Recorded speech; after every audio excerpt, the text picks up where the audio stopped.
morning mga Mars! Welcome back sa ating new video. New day, new vlog. Time check, it's 6 AM, 6:30, ganon. Aga ko nagising. Because we have a OB appointment today. Kaya, magsasaing muna ako before ang lahat.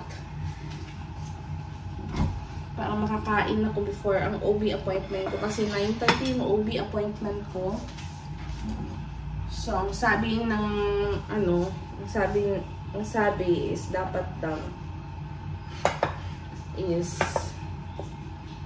busog daw ako sa aking OB. So, magsaing muna ako at magluluto ng ulam. May kanin naman dito, kaso nga lang kulang yan. Si Cameron kulog pa. Wala ko lang yung gising. Kaya, ayun.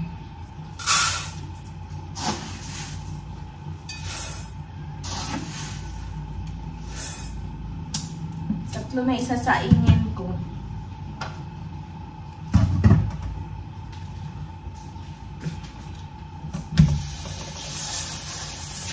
Grabe yung ulan. Simula pa kagabi hanggang ngayon umuulan. Buti hindi nag-brown out eh.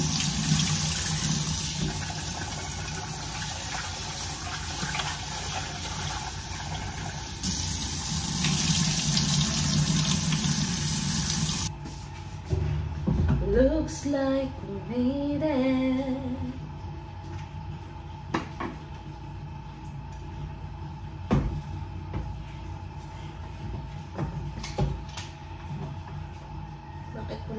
Hindi gumagana.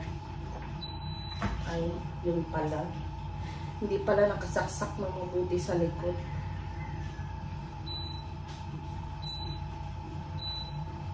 There. So, magluluto ako ng ulam. Lulutuin ko siguro yung yung meatloaf.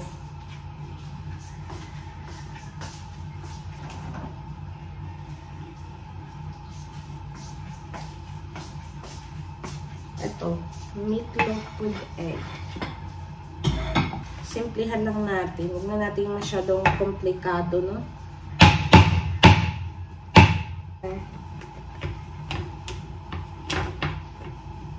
Na hindi naman nagana minsan.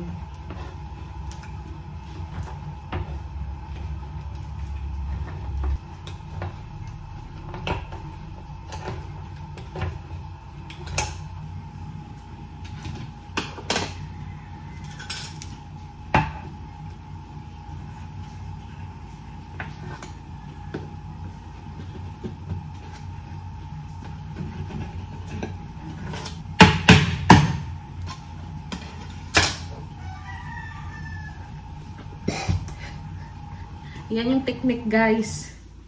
O, diba? Hindi ka mahihirapan.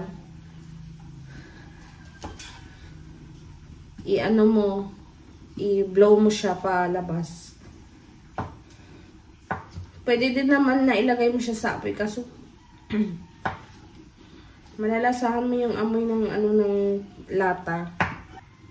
Yan. Yan nangyari ng itlog.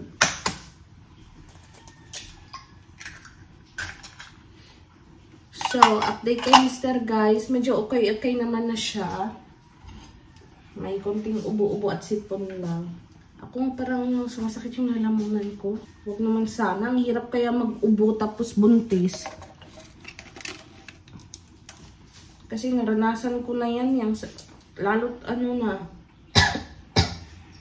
Grabe pa naman ako mag-ubo. Lulutuin ko lang tong ulam ko. Piprituhin ko lang siya para makakain nami. Mga Mars, luto na yung aking ulam. Ito, meatloaf and naluto na akong pansit canton ulit. Ayan. And initing ko lang yung aking kanin na bahaw. Sayang naman kasi. Pero nagsaing ako dyan para later, pag uwi namin may sinaing na.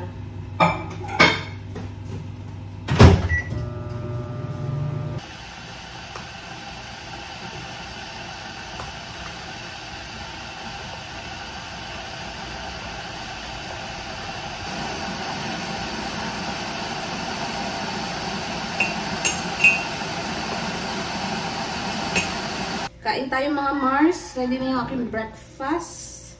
So, tulog pa din si Mister. Kain muna ako and mag-get ready ako.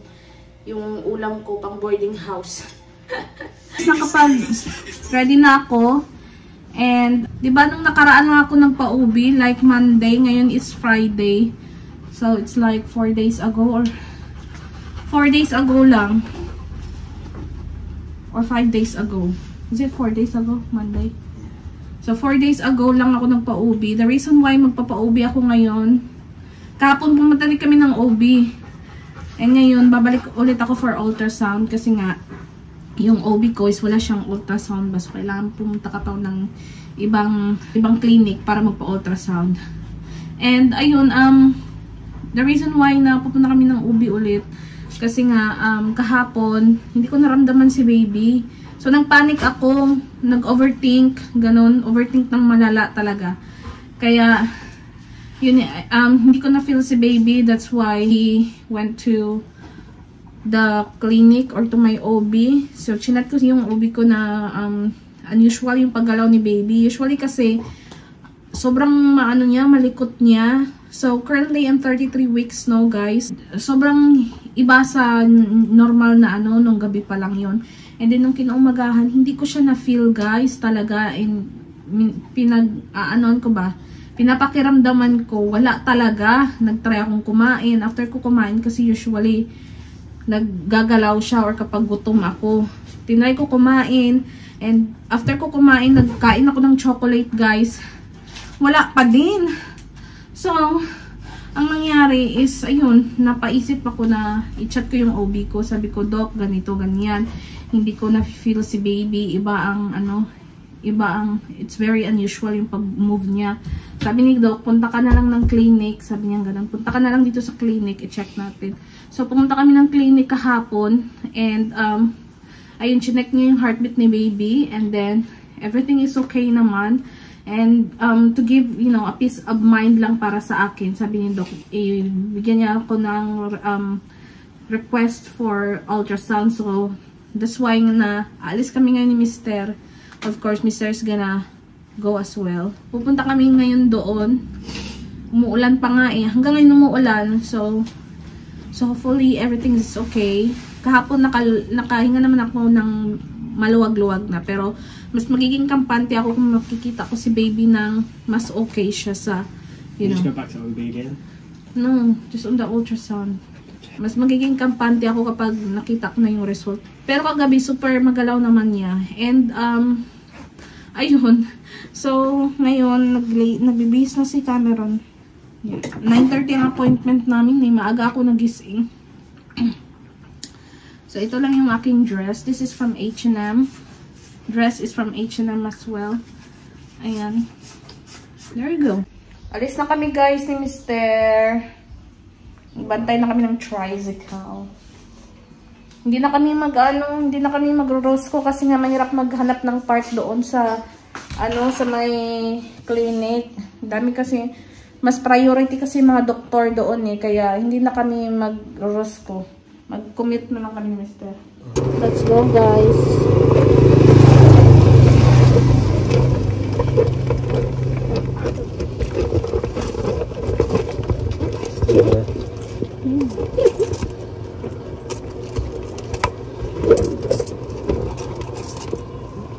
Kuha tayo ng pamasahe.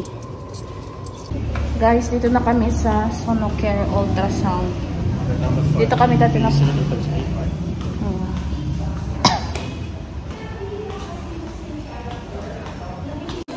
Guys, dito na kami nag-aantay. And wala pa yung yung OB mag-ultrasound. So, for the antay lang ang mga person. Pang number 5 kami ni Mister. Bored na yarn. Bored na yarn. I'm used to it now. Waiting 5 hours.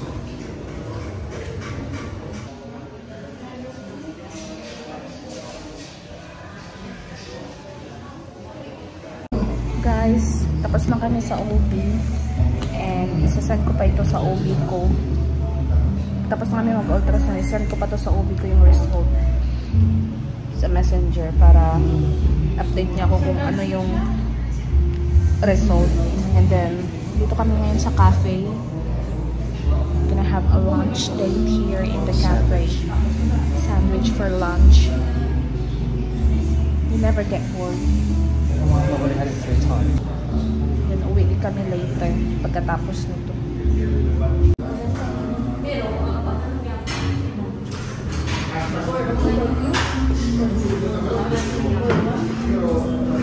Favorite sandwich? Which one looks bigger? Can you just let me experience eating big as well? Because you always make me eat with small. Small.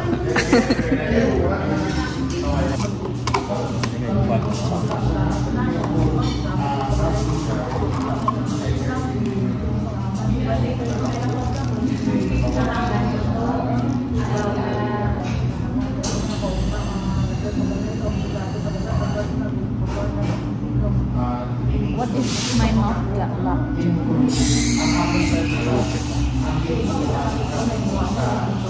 Lucky Besh.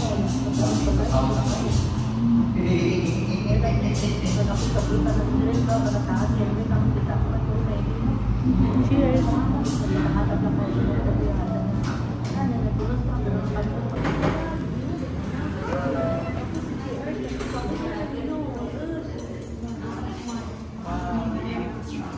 Twinning. Yeah, twinning. Mga moms, sa bahay na pala kami. Yung mister. Cameron tulog na naman. Tulog pa din siya. Pagkarating namin, natulog na naman siya. Ewan ko baka pumabawi siya ng lakas kasi nga, diba, baka hindi pa talaga fully recovered yung kanyang katawan. Ako nga parang magkakasakit ako pero pinipilit ko yung katawan ko kasi kapag the more ko na hinihigaan, the more na feeling ko magkakasakit ako. Kaya bumangon ako para maghugas, maggalaw-galaw, and kumain ako ng prutas guys. Kumain ako ng prutas, ng kiwi fruit. Kasi feeling ko parang uubuhan ako. Hopefully not, kasi ayoko talaga umubo. Hirap kaya mag-ubo kapag buntis ka. Diba nung dati nagka-ubo ako nung 5 months ata ako or 4 months. Kaya super struggle. Hindi ka pa naman makainom ng gamot. Try namin kanina kumain sa cafe. Dumiretso kami ng BPI. May in-inquire lang kami doon. And then ayan, after namin BPI, nag-uwi na rin kami. Umuwi na rin kami ni Mister. And then, ayun si Cameron, natulog siya. Pero parang gising na ata kasi chinap na ako. And then, ilabas ko yung baboy. Kasi nga, ilabas ko yung baboy kasi nga baka magmunggo ako. May munggo pa ako natira dito. So, ilulutuin ko to. And then, lagyan ng baboy. And then, malunggay. Yun, di ba? Okay na yun. And then, may prito ako ng isda. Hindi ko na lang pala lulutuin yung... Nilabas ko na kanina yung baboy and yung isda. Para, yun nga sana yung lutuin ko. Magmunggo ako. Pero, akala ko today, it's Saturday. And, kasi nga, gusto ko sana wait lang. It's tiring. Gusto ko sanang maglaswabaw or magsabaw ng andito si tatay. Kaso nga lang na-realize ko na it's not Saturday yet. So, gusto ko kapag magluto ako ng sabaw, andito siya para naman maubos ko. Kasi usually hindi ko siya nauubos kapag naggagawa ako ng sabaw. Kaya bukas na lang, yung ulamin ko na lang is yung, yung maliliit na dilis na pinaksiw. Tapos lalagyan ko siya ng itlog. Tutortahin ko siya. And then meron pa akong natira kaninang umaga dito na itlog. Ito na lang yung ulamin ko, mga Mars. Dito si Mother kang kulit-kulit. Oh. Look at him. Look at him, guys.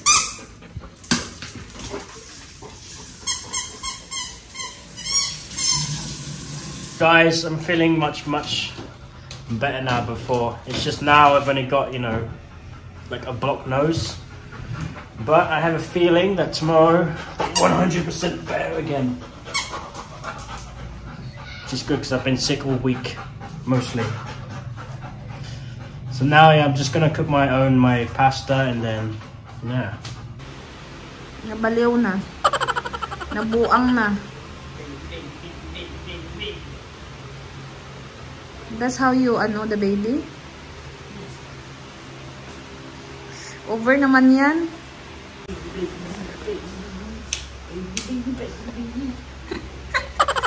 It's massive. Have a good sleep, baby.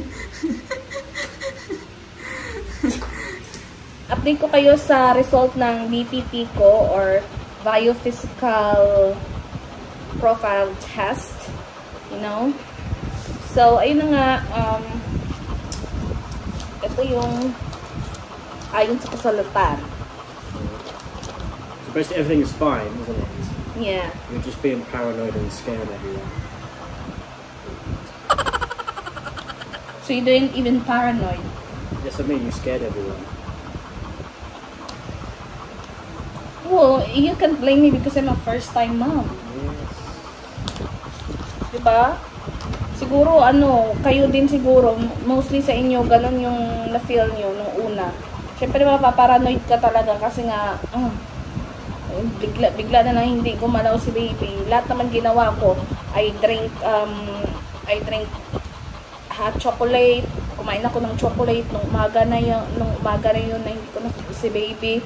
I also poke my stomach, I try to tickle myself, I try to put music on, but no response. It's really deep sleep. So, ayun nga, ang sabi nga nung pumunta kami kahapon sa OB, sabi niya baka nagbago lang ng position si baby, ganon, or di kaya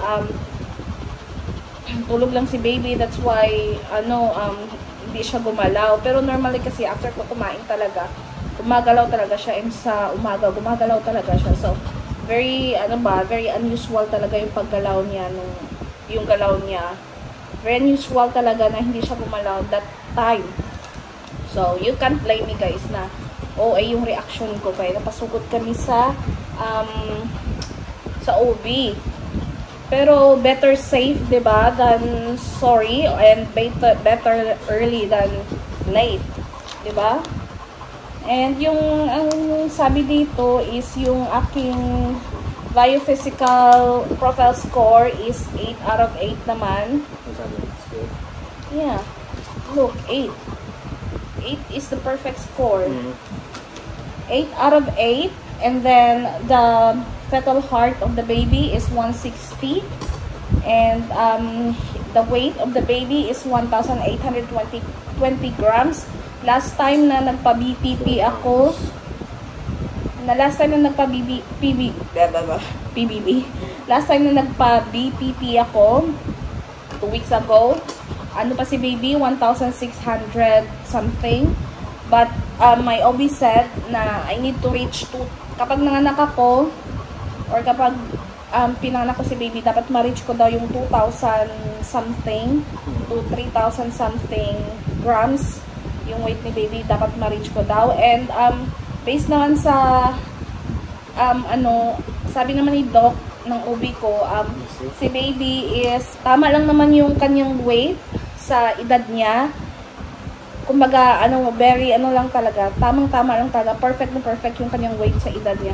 And same with me, yung laki ng tiyan ko is tama lang din sa weight ni baby. Ganun, parang, basta yung sukat ng ko ba is tamang-tama lang talaga. And hindi naman ako overweight, guys. So, last na pa kilo ko is 56, and then kahapon nagpa-kilo ulit ako, 56 na naman. So, hindi ako na gain ng weight.